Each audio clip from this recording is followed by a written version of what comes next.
करता माझ्या कमेंट वाचा, बऱ्याचशा लोकांनी हे सुद्धा सांगितलं टिश्यू कल्चरची सुद्धा उंडी लावून सुद्धा त्याच्यात त्याला आलाय, आम्ही फसलोय.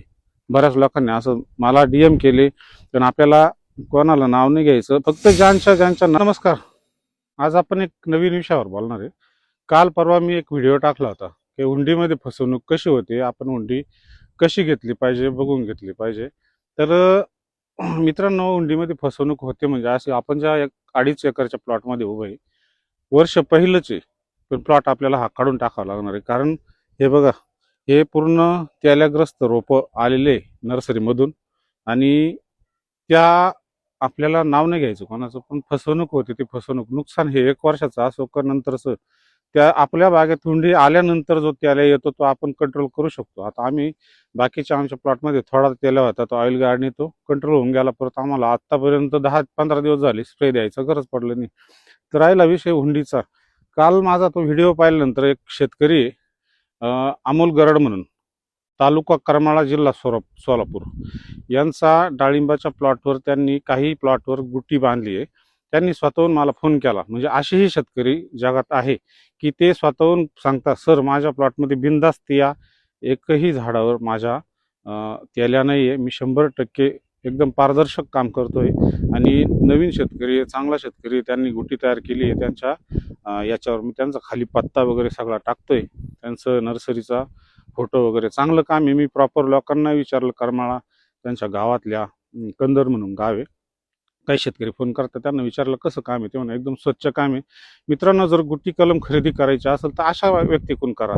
जो व्यक्ती स्वतःहून मला फोन करतोय, सर मी कधी काम असं करत नाही. आणि काही लोक काय करतात, बाग थोडी जाम झाली, बाग आलीच नाही एखाद्या वर्षी, त्याच्यावर गुटी बांधून मोकळे होता, आणि त्या झाडावर तेल्या आहे की नाही हे समजत नाही. जेव्हा हुंडीमध्ये तेल येतो तेव्हा परिस्थिती अशी होती झाडांची, डायरेक्ट झाडाची झाडं जातात. आणि जेव्हा आपल्या बागेत वातावरणामुळे त्याल्यानंतर येतो तो फक्त फळावर येतो. पण एकदा का हुंडीमध्ये त्याल्या असल्यावर ती बाग सक्सेस होत नाही म्हणजे नाही, ती आपल्याला काढावंच लागते. एवढं मोठं स्ट्रक्चर, एवढा खर्च केलाय, 2.5 एकराचा प्लॉट आपण तयार केला, आणि आपल्या बागेत स्वतःहून आपण त्याला घेऊन आलोय, आणि आता हे काढल्यानंतर खूप त्याला ट्रीटमेंट करावं लागेल, तर नंतर आपल्याला तिथं परत डाळिंबाची लागवड करता येईल. कारण परत तिथं त्याल्याग्रस्त जमिनीमध्ये ते जीवाणू जिवंत राहतात. 100 डिग्रीच्या पर्यंत सुद्धा हा जीवाणू जिवंत राहतो. हा जीवाणू फार भयानक आहे. हा कंट्रोल करणं फार अवघड आहे. आता आमच्याकडे ऑइल गार्ड म्हणून पर्याय आलाय. बरेचसे लांबून लोक फोन करतात, ऑइल गार्ड कुठे मिळेल, कसं मिळेल. तर तुम्ही दुकानांमध्ये तपास करा, त्यांना सांगा अवेलेबल करा. खर्च कमी आहे, रिझल्ट चांगले. आणि अशा नर्सरीवाल्यांशी कॉन्टॅक्ट करा का त्या माणसाने आधी ती उंडी कुठून आणली आहे, त्याचा मदर प्लांट कुठला आहे, सगळ्या गोष्टी डेव्हलप करून. आता अमोल गरड म्हणून नाव आहे मित्र, चांगलं वाटलं मला काम त्यांचं. साधं सिंपल काम आहे, पण स्वच्छता आणि सगळी गुटी कलम करणं म्हणजे सोपं नाही. त्याच्यासाठी बागेत आपल्या त्याला नसलाच पाहिजे. अशाच ठिकाणी तुम्ही गुट्या करा, आणि अशाच ठिकाणी तुम्ही खरेदी पण करा. थोडे 2 पैसे जास्त जाऊ द्या ना. आज इकडे 2 रुपये कमी, तिकडे 4 रुपये कमी, हे पाहता तुमच्या बागेचं पूर्ण नायनाट करता. माझ्या कमेंट वाचा, बऱ्याचशा लोकांनी हे सुद्धा सांगितलं टिश्यू कल्चरची सुद्धा उंडी लावून सुद्धा त्याच्यात त्याला आलाय, आम्ही फसलोय.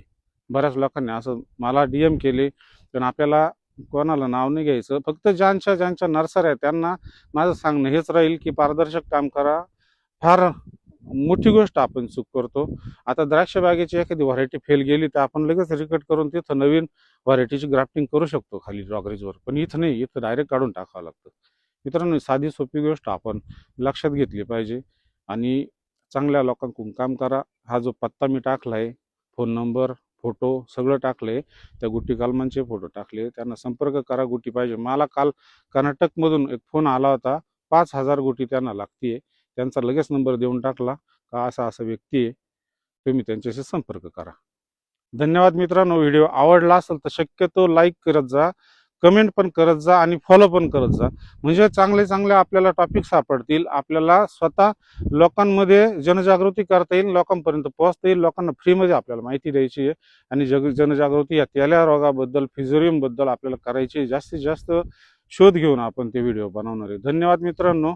फॉलो करा, लाईक करा, शेअर करा, आणि कमेंट करा.